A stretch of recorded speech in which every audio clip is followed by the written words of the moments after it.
Hi everybody, it's Tim from Tim Wagner Music, and today we're actually filming here in downtown Pittsburgh. You can see beautiful downtown Pittsburgh, and if you're a Pittsburgh Steelers fan, you have the stadium right down there. But one of the things I want to talk about is actually relocating, and I've always said this: if you give me 60 days, I can have 60 students. So it doesn't matter what city you move to, I can repeat that multiple times. I've done it from coast to coast, and I've never lived in Pittsburgh, but if I did live somewhere here, not in the center, but in the suburbs, I could get 60 students in 60 days. So as long as you move to an area that's not a small city, you can actually grow your student base fairly quickly.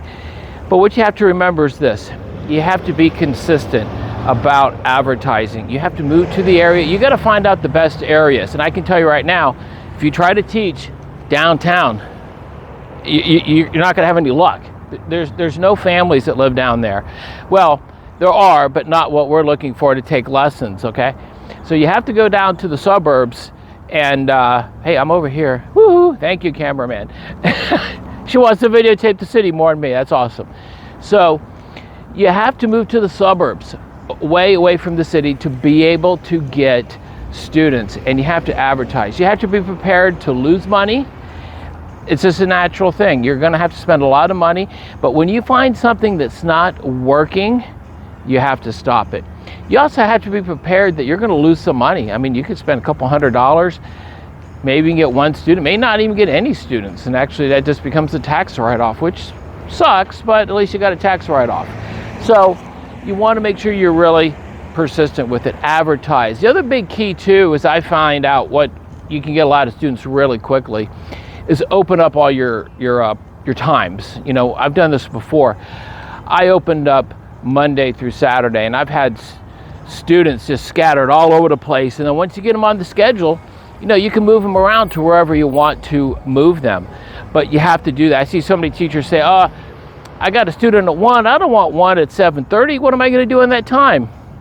Make money. You know, they think, okay, what am I going to do? I'm going to go home. But if you don't take that second student at 7:30 or 8, and you got one at 1, you're never going to build your schedule. But just think, if it's temporary, 60 days, you're going to be able to fill those spots. If you're doing a good job, you're going to be able to fill those spots and get them closed. But who cares if your schedule looks like Swiss cheese? Soon, those holes are going to close, and you're going to do very well.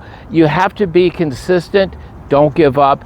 Advertise the hell out of your lessons. Every city's different. You got to figure out what works best in your city. Now, I've never done lessons in Pittsburgh, so I have no idea what kind of lessons, or I should say what kind of advertisement that I want to do. I've got some pretty good ideas what I would do first, but I guarantee you probably what I did here, or if I was to do it here in Pittsburgh, probably wouldn't work in San Diego, and that may not even work in Northern Virginia outside of Washington, D.C.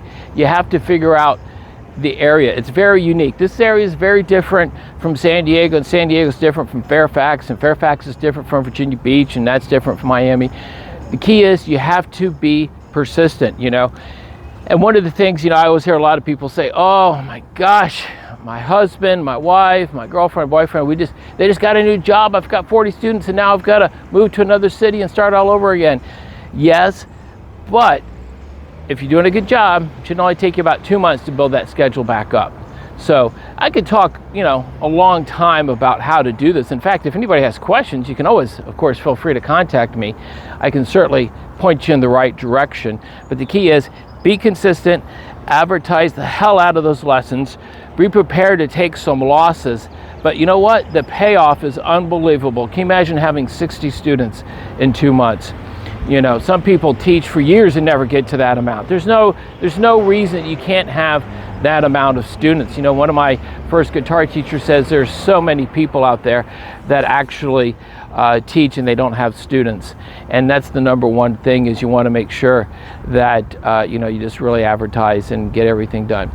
So anyway, if you like the content on this video, please subscribe, hit the like button. And one more time from Pittsburgh. There you go.